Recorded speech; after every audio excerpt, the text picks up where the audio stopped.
நாடாளுமன்ற வளாகத்தில் எதிர்க்கட்சி எம்பிக்கள் போராட்டத்தில் ஈடுபட்டு வருகின்றனர். தற்போது டெல்லியில் அயோத்தியில் கோயில் நன்கொடை முறைகேடு குறித்து நாடாளுமன்ற வளாகத்தில் தற்பொழுது எதிர்க்கட்சி எம்பிக்கள் போராட்டத்தில் ஈடுபட்டு வருகின்றனர்.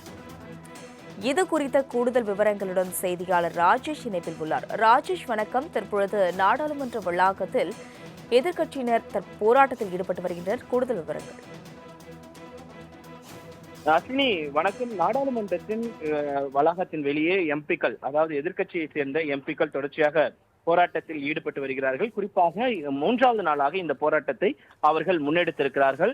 குறிப்பாக அயோத்தி பிரச்சனையில், அயோத்தி ராமர் கோயிலில் பெறப்பட்ட அந்த காணிக்கையில் மிகப்பெரிய அளவில் ஊழல் நடந்திருக்கிறது. அந்த ஊழலை விசாரிக்க வேண்டும், அதற்கான தனி குழு என்பது அமைக்கப்பட வேண்டும் என்பதெல்லாம் அவர்களுடைய கோரிக்கையாக இருக்கிறது. அதே போல நீட் தேர்வு தொடர்பாக அதனை சரி செய்வதற்கான அந்த முயற்சிகளில் ஈடுபட்ட மாணவர்கள் மீது தடியடி நடத்தியது குறித்ததான அந்த விசாரணை என்பது நடத்தப்பட வேண்டும். அதே போல மாணவர்கள் மீது வழக்கு பதிவு செய்திருக்கிறார்கள், அந்த வழக்கு பதிவை திரும்ப பெற வேண்டும் என்ற கோரிக்கையும் அவர்கள் வைத்திருக்கிறார்கள். அவர்களுடைய கோரிக்கையின் அடிப்படையில் மாணவர்களுடைய அந்த அவர்கள் மீது செய்யப்பட்ட அந்த வழக்கு பதிவு என்பது தற்பொழுது வாபஸ் பெறப்பட்டிருக்கிறது. டெல்லி அரசாங்கத்தால் அது வாபஸ் பெறப்பட்டிருக்கிறது.